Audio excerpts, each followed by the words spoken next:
Welcome into Scoop and Score. I'm your host, Tanner Croft, and today I'm going to be breaking down one of my favorite games of the year, which is the Red River Shootout, Texas versus Oklahoma, Saturday, October 8th at noon on ESPN. Let's go ahead and get into this one. Starting with the Texas offense versus the Oklahoma defense. Texas is averaging 4.7 yards per carry this year, 9.1 yards per pass attempt, 6.9 yards per play, and they have a offensive efficiency of 12.47 yards per point, which is pretty elite. Not elite, but good. Good to great. A big storyline for this game is that Quinn Ewers will be back for this game. To me, Texas has looked like a completely different team when Quinn Ewers was on the field, especially against Bama. Hudson Card's played all right, but Quinn Ewers is, there's a reason he was the number one recruit, and I think just on the little bit he's played this year, he's kind of already started to show that.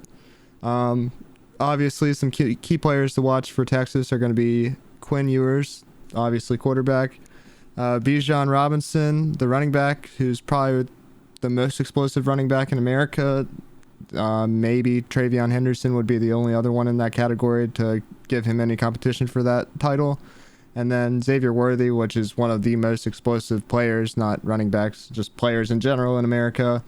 And I think Texas should try to get Xavier Worthy the ball probably 15 times in this game.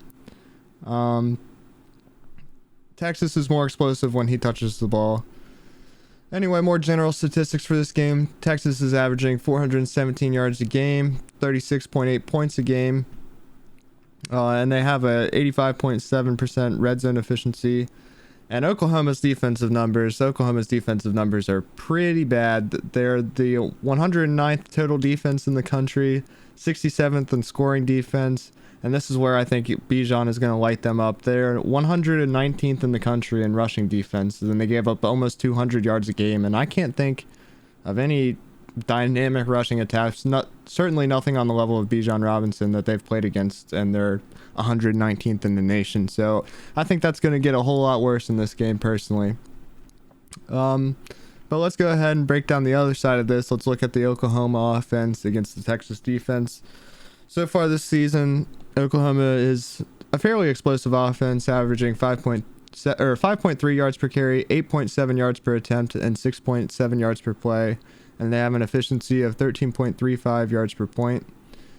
I'll be honest, I don't really see any major matchups that Oklahoma can exploit in this game, and I don't want people to take that wrong, like, oh, Texas is going to shut them out. No, Oklahoma is definitely going to score their points, but I just don't see anything that jumps off in the numbers that jump off the screen at me. Like, I don't think Oklahoma is going to be throwing for 500 yards in this game. Certainly, I forgot to mention this, Dillon Gabriel, the starting quarterback for Oklahoma, will be out in this game.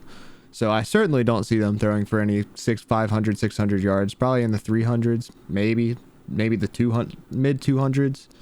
And I'm sure they'll run the ball fairly efficiently. They are the 15th best rushing offense in the country right now. But again, I just don't see anything major that Oklahoma can exploit like I think Texas can in Oklahoma's pass defense. So some key players to watch out for Oklahoma. Obviously, whoever starts at quarterback is going to be very important, with the starting quarterback being out. Definitely keep an eye on whoever starts. And for the sake of the name, I pray that quarterback that starts is General Booty. That's got to be one of the best names in college football. Some other players to watch for Oklahoma are going to be Eric Gray, the running back, and Marvin Mims, wide receiver, extremely explosive player. And not a player, but another thing to keep an eye on for Oklahoma is going to be head coach Brent Venables.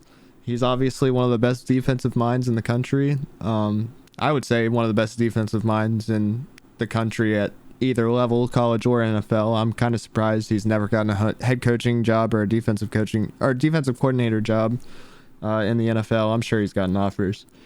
Anyway, but that defense has looked lackluster to say the least in the last two games. TCU put up 55 on them, and they could have put up 155 if they wanted to. They were very nice to Oklahoma. So it's shocking. I mean, Oklahoma historically has some pretty bad defenses, but to me it's shocking to see a Brent Venables defense be that bad. And I get it's year one under Venables, but there were some plays against TCU where TCU players were running without or TCU receivers were running without an Oklahoma defender within 15 yards of them, and I just don't understand how that even happens. How do you blow a coverage that badly? So anyway, let's go ahead and jump into the model projections, and I'll be honest, the model has this game a lot closer than I would have expected. The model sees Texas getting 4.3 yards per carry, 9.6 yards per attempt, and 6.7 yards per play to get a total of 34 points, and it sees Oklahoma getting 4.3 yards per carry, 8.1 yards per attempt, and 5.8 yards per play, and being more efficient on those numbers to get 31 points. So it has a final score of Texas 34, Oklahoma 31. And now I'll go ahead and get into my prediction.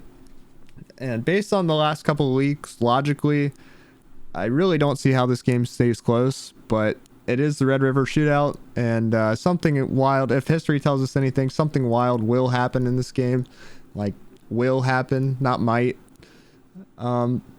This game is pretty much always closer than expected. Even when one team is really bad and the other team is really good. I can think of some years where Texas has been pretty bad and Oklahoma's been a playoff team and it's been a touchdown game. So all that being said, I got this game at Texas 38, Oklahoma 27. Logically, I think this game is like a 4-touchdown game. I think it's a blowout. But like I said, this game is almost always closer than expected. Vegas thinks it's going to be closer than I think most people think.